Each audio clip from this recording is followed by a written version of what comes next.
Hace 4000 años el Creador del universo hizo un pacto eterno con Abraham.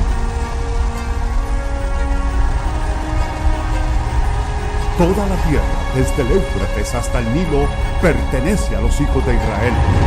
Ondas de choque sacudirán la tierra cuando el cielo descienda para cumplir esa promesa. Har Karkom. Esta cima de montaña en el desierto del Negev al sur de Israel está llena de fragmentos de carbón de un impacto asteroide que formó el cráter Ramón al norte nuestro. Cuando la nación de Israel acampó aquí durante sus 40 años de vagar en el desierto, tallaron más de 40.000 petroglifos en estos fragmentos quemados de asteroides. Algunos de estos grabados laboriosos intensos parecen ser poco más que una expresión artística de pastores jóvenes cuidando el rebaño. Pero este petroglifo de sandalia de los pies es uno de los marcadores de propiedad antiguos de los hijos de Israel, a quienes el Todopoderoso les prometió que todo lugar que pisare la planta de vuestro pie, eso les será dado como su herencia desde el río Éufrates hasta el gran río en Egipto. Esta promesa fue tomada literalmente y los israelitas grabaron la huella de las sandalias de sus pies en las mismas piedras de la tierra a su paso. Cada lugar donde se encuentren estos petroglifos de las sandalias de los pies legalmente pertenecen a Israel, incluyendo el gran campo de petróleo de Madián en Arabia Saudita, donde miles de estas huellas grabadas en piedra registran la identidad de los verdaderos dueños de la tierra. Soy Malcolm Root. Prepárese para un rudo despertar.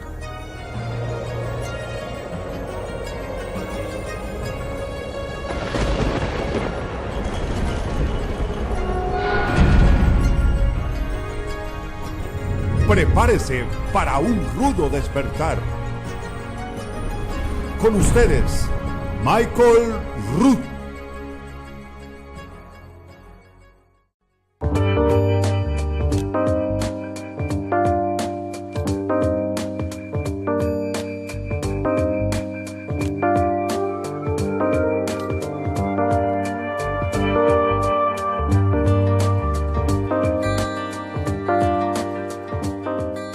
Las tradiciones religiosas nos pueden cegar de la verdad que nos han aludido por miles de años. Recientemente, un equipo de científicos y arqueólogos encontró la ruta del éxodo de Israel de Egipto tal como fue registrado en la escritura hebrea hace 3.400 años. Una ruta que ha sido ignorada por teólogos modernos porque no calzaba con la tradición. Ese camino los llevó a un puente bajo el agua que une la península egipcia a la antigua tierra de Madián, en la Arabia Saudita moderna. A lo largo de ese puente se encontraron los restos de los carruajes egipcios esparcidos como restos de un campo de batalla, en el fondo del mar de juncos conocido ahora como el Golfo de Aqaba. Ese camino continúa hasta llegar a la tierra de Jebel el-Laz, el monte Sinaí en el noreste de Arabia Saudita. Ahí, el campamento antiguo de Israel está lleno de escombros domésticos, miles de puntas de flecha, y el título permanente de la propiedad de la tierra de Israel, petroglifos desde las sandalias de sus pies grabados en piedra. En 1978, un arqueólogo aficionado descubrió este antiguo pilar fenicio del periodo del primer templo en la orilla del Yam Suf, el mar de juncos. Los ingenieros principales del ejército israelí lo levantaron de la costa y lo pusieron sobre el concreto. Aquí, a través de este extenso mar, partes de carruajes incrustados en coral se encontraron y luego fueron documentadas con cámaras robóticas submarinas sofisticadas en la primavera del año 2000. El descubrimiento del lugar del cruce del Israel calza con todos los detalles del registro en las escrituras hebreas, pero quebranta todas las posiciones teológicas hechas por el hombre sostenidas por la iglesia cristiana desde el tiempo de Constantino. La madre de Constantino, Helena, dijo que el monte Sinaí estaba en la península de Sinaí de Egipto. Pero Shaul, un judío mesiánico del primer siglo, también conocido como Tarso en el oeste como el apóstol Pablo, registró el monte Sinaí está en Arabia. Dejando la intercepción de cañoneros militares patrullando el Golfo de Aqaba, Ronald Eldon Wyatt cruzó esta expansión de 12.3 kilómetros en el acto restringido para explorar la orilla prohibida de Arabia. Ahí se encontró un pilar idéntico aún en pie. Continúan inscripciones con paleohebreo indicando que el rey Salomón erigió estos pilares como un memorial del milagro del cruce del Yam Suf en la tierra seca. Durante varios años, Wyatt intentó obtener una visa para explorar la montaña en Arabia Saudita conocida como Jebel el-Laz, como el posible sitio del monte Sinaí bíblico. Al ser incapaz de entrar a Arabia legalmente, Wyatt y sus dos hijos entraron a Arabia en 1984 cruzando el desierto jordano en medio de la noche, y luego pagaron que los llevaran a la montaña conocida por los locales como Jebel Musa, o la montaña de Moisés. Cuando los Wyatt llegaron a la montaña, se maravillaron de lo que vieron. Ahí al pie de la montaña, dentro de un anillo de un volcán extinto, había una llanura gigante llena de residuos domésticos, montones de jarros quebrados como testimonio de una multitud viviendo aquí por un periodo extenso. Piedras para moler quebradas por alguna vez transformaron el maná en harina, quedaron en el enclense suelo del desierto sudoroso. Los Wyatt tomaron cantidades de fotografías y luego intentaron regresar a Israel, pero fueron apresados en las fronteras de Arabia. Un arqueólogo que se le había confiado los detalles de la misión de Wyatt fue motivado por envidia profesional y alertó al gobierno saudí que 3 espías israelitas que calzaban con la descripción de los Wyatt cruzarían la frontera. Los Wyatt fueron detenidos en una prisión de Arabia en espera de juicio bajo cargos de espionaje internacional. Si ellos no eran capaces de probar su inocencia, hubieran sido ejecutados como espías. Después de 76 días de interrogación, un príncipe saudí y 2 arqueólogos de la Universidad de Riyadh volaron hasta la prisión para interrogar a Wyatt acerca de su historia. Wyatt fue entonces transportado a Jebel el-Laz y guió al príncipe y a los arqueólogos en una gira del lugar. Cuando se les mostró este gigante altar construido de piedras sin labrar, ellos se convencieron. En el altar había más de una docena de petroglifos de la vaca egipcia y dioses osados de la prosperidad, Atón y Ator. Esto no era árabe. Esto era definitivamente arte egipcio, demostrando dioses egipcios. Los arqueólogos saudíes estaban convencidos de que este era el altar que Israel construyó para el becerro de oro. El gobierno saudí inmediatamente declaró la montaña, el altar y los alrededores del campamento que fueran un sitio arqueológico por decreto real. El gobierno rodeó la montaña y el altar con una cerca de seguridad y estableció una guardia militar para asegurar el sitio. Los Wyatt fueron puestos en libertad inmediatamente y regresaron a los Estados Unidos para contar la historia en televisión nacional. En los años siguientes, otros aventureros siguieron el mapa de los Wyatt y regresaron con incluso más evidencia convincente. Bud Cornew y Larry Williams ingresaron ilegalmente a la montaña y escribieron sus aventuras en la novela histórica El Oro del Éxodo. Vivikan Pantheon, un investigador independiente de Estocolmo, Suecia, hizo varios viajes a la montaña y regresó con documentación filmada, así como con artefactos antiguos. Pero fue un ingeniero de yacimiento de petrolífero norteamericano asignado a los yacimientos petrolíferos en Arabia Saudita y su esposa que pasaron más de 9 años explorando, fotografiando y colectando artefactos de la montaña de Moisés que nos da el testimonio más convincente. Después de casi una década de obtener evidencia arqueológica del verdadero monte Sinaí, James y Penny Caldwell fueron ahora a contar públicamente una historia que tenía que mantenerse en secreto durante sus años que trabajan encubierto en la península arábiga. Yo estaba trabajando para Saudi Aramco en el invierno de 1991. Me enamoré de la idea de ir al monte Sinaí, la montaña de Dios. Pasamos un mes en Egipto buscando el trayecto del éxodo de Israel y el monte Sinaí bíblico. Estaba obsesionado con la idea de estar en la montaña donde los 10 mandamientos fueron escritos por el dedo de Jehová. La única manera en que lo puedo describir es que fui conducido, yo tenía que ir. Llegamos al monasterio de Santa Catalina, el gran monte Sinaí según Constantino. Nos fuimos con una triste decepción, yo estaba confundido. Yo tenía un impulso tan intenso e inexplicable de llegar al monte Sinaí y ahora tenía un sentimiento de vacío. Para aliviar nuestra decepción familiar, continuamos nuestra gira a Egipto y finalmente terminamos con el resort de Sharm el-Sheikh, a la orilla del Mar Rojo. El día después que llegamos, compré un libro en la tienda de souvenirs que llevaba como título Las minas de oro de Madián, que fue escrito en los años de 1800 por Sir Richard Burton. Su mapa dibujado con lápiz mostraba que la tierra de Madián estaba al noroeste de Arabia. Moisés fue un pastor de Madián, y todos sabemos que él tuvo un encuentro divino en el monte Sinaí. Entonces, ¿por qué consideramos alguna vez que el monte Sinaí estaba en la península egipcia? El día siguiente otro libro se agregó al estante titulado La montaña de Dios, de Emanuel Anati. Uno de los candidatos que Anati enumeró para ser el verdadero monte Sinaí era Jebel el-Lawz, en el noroeste de Arabia Saudita, en la antigua tierra de Madián. Él mostraba fotos de petroglifos que estaban grabados en las rocas en Har Qarqon, que es uno de los lugares donde Israel acampó durante sus 40 años en el desierto. Y él también enumeró una serie de artefactos y artículos que estaban todos registrados en la Biblia, que deberían ser una evidencia si se encontraba el verdadero monte Sinaí, mientras que estos artefactos y artículos estaban ausentes en el monte Sinaí de Helena. Nosotros estábamos desilusionados del verdadero monte Sinaí. Fuimos decepcionados por una trampa turística antigua elegida por la madre de Constantino, Helena. Corrí a la camioneta, saqué mis mapas y marqué la ruta más rápida a Jebel el-Lawz. Unos días después nos detuvimos en un hotel en la playa de Nuweiba, Egipto. Tan pronto llegamos, el dueño del hotel me llevó aparte y desplegó un mapa dibujado a mano. Nos contó que este mapa se lo había dado a él un norteamericano que había entrado ilegalmente a Arabia Saudita para investigar una montaña que él pensaba podía coincidir la descripción bíblica del monte Sinaí.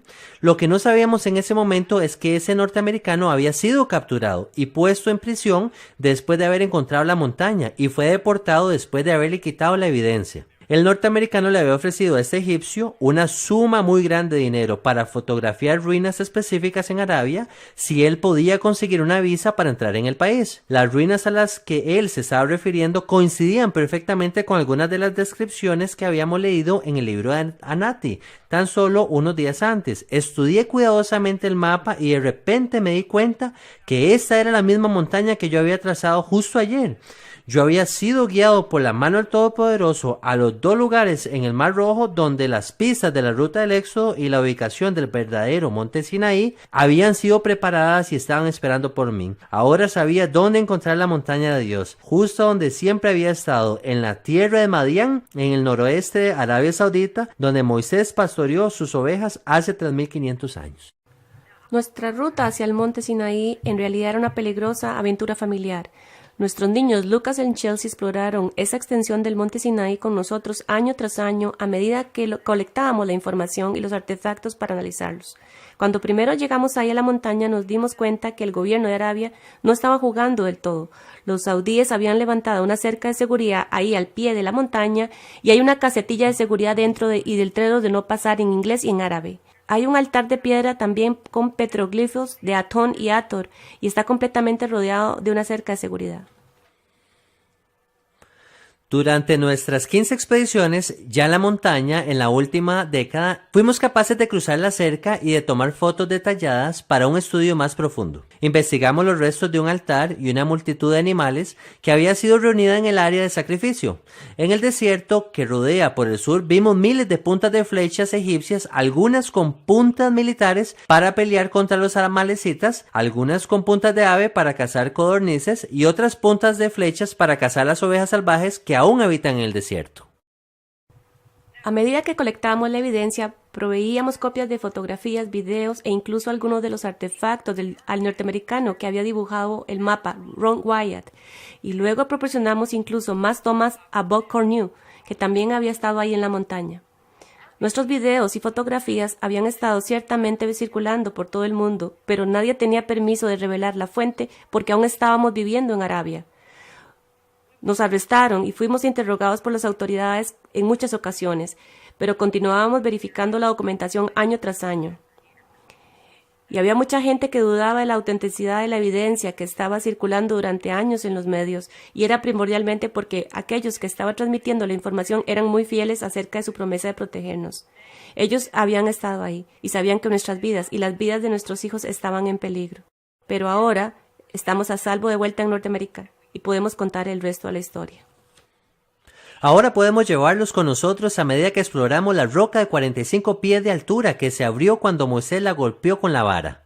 El canal estaba liso a medida que el agua bajaba para proveerle a millones de personas ahí.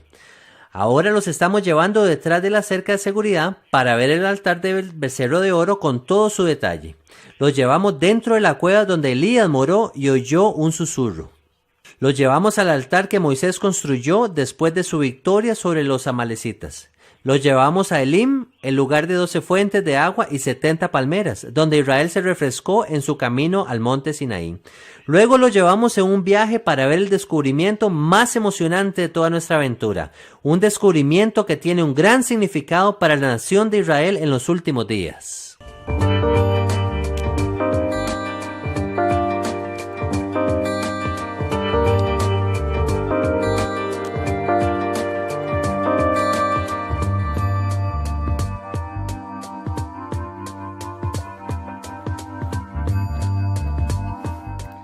La escritura registra que la antigua tierra de Madián es donde Moisés se encontró con una zarza ardiente en el monte Sinaí mientras cuidaba los rebaños del suegro Yetro.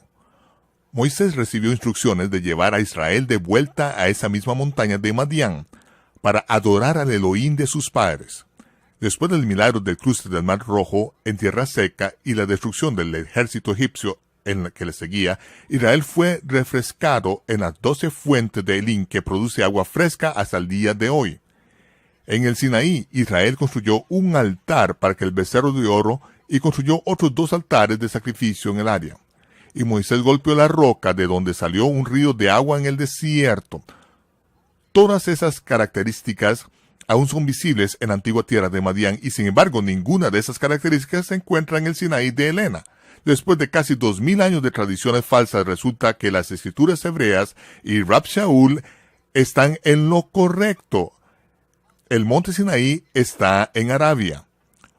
Los petroglifos de las sandalias de los pies que encontramos aquí en Har Karkom coinciden exactamente con los petroglifos que se encontraron en el monte Sinaí y a lo largo de Arabia Saudita por 40 años los israelitas siguieron un ardiente pilar de fuego que los calentaba durante la noche y una nube refrigerante durante el día que les daba sombra del sol ardiente del desierto. Cuando la nube se movía, la nación de Israel la seguía. Cuando la nube se quedaba quieta, ellos establecían el campamento nuevamente. Las escrituras hebreas registran que Israel hizo 42 campamentos durante esos años, pero no hay 42 campamentos del tamaño de metros ciudades de Palma desde el monte Sinaí hasta la tierra de los cananeos. ¿Dónde están esos 42 campamentos de Israel?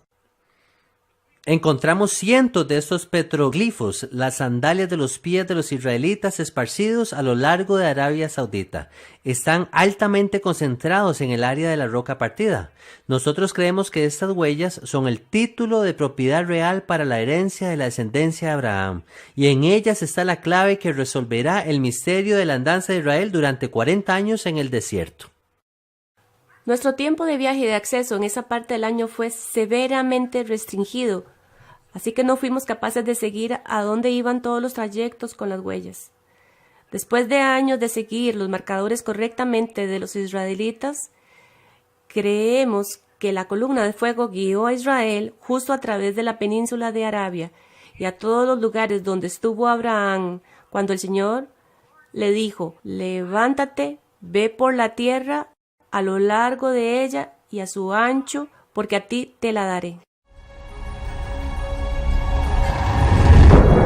Toda la tierra, desde el Éufrates hasta el gran Nilo en Egipto, pertenecen a los hijos de Israel. Es un pacto eterno dado por Jehová a su siervo Abraham. Primero, los hijos de Israel tenían que subyugar la tierra establecida por el nieto malvado de Noé, Canaán, pero Moisés profetizó que la tierra nos iba a vomitar si Israel adoptaba las prácticas de la adoración de los paganos. Tristemente, nunca ni siquiera subyugamos la pequeña área de Canaán antes de que estuviéramos bajo 3 importantes juicios del Todopoderoso. La nación de Israel disfrutó de gran prosperidad y unidad bajo el rey David y Salomón, pero fue dividida en el 933 antes de la era común en 2 reinos. Las 10 tribus del norte bajo Jeroboam y las 2 tribus del sur bajo Rehoboam. Luego en el 721 antes de la era común, las 10 tribus del norte, conocidas como Israel, fueron llevadas y dispersas a lo largo del imperio asirio y más allá. Israel había erigido 2 altares para el becerro del oro en Betel y Dan, y estaba completamente inmerso en la adoración al dios Sol. Más tarde, en el 606 antes de la era común, las tribus de Judá y Benjamín, colectivamente conocidos como la nación de Judá, fueron llevados a Babilonia por su participación en las abominaciones de la adoración a Ishtar y sacrificios masivos de niños. La tierra de Judea tenía que quedar desolada por 70 años y luego los judíos tenían que regresar, pero la mayoría de judíos no regresaron de Babilonia. Finalmente, en el segundo siglo de la era común, casi hasta el último vestigio de la nación de Judá e Israel fueron perseguidos y expulsados de la tierra a medida que Roma ejecutaba la sentencia de los profetas diciendo que Israel y Judá serían esparcidos por las naciones, y en los últimos días ambas naciones regresarían y nuevamente se convertirían en una nación bajo el liderazgo del Mesías de la tribu de Judá, la descendencia del rey David. Las civilizaciones de India y China se originaron al mismo tiempo que Israel, hace unos 4.000 años, y ambas civilizaciones, más de 1 billón de gentes, y aún así, ni a los indios ni a los chinos se les prometió ser tan numerosos como la arena del mar. La nación de Israel ha sido esparcida y se ha estado cazando por 2.700 años. La nación de Judá se ha multiplicado por 2.600 años. Pero en los últimos años ambas naciones regresarán a la tierra superando de los millones de manera sólida. En ese momento vamos a necesitar toda nuestra tierra, desde el río Éufrates en Irak hasta el Gran Nilo en Egipto, solo para acomodar nuestro vasto número. Antes de que entráramos a la tierra de Canaán, el Todopoderoso le habló a Josué y le dijo: yo no voy a sacar a los habitantes de la tierra de tu herencia todos de una vez.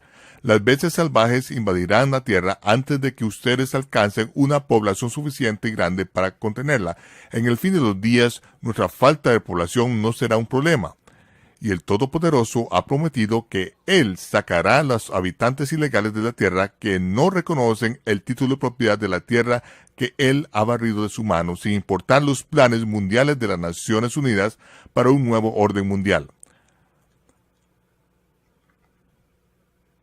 Cuando el Todopoderoso exclamó sus 10 instrucciones originales a Israel desde el monte Sinaí, Él declaró claramente: no tendrás dioses ajenos al Panay, literalmente desde el hebreo en mi cara.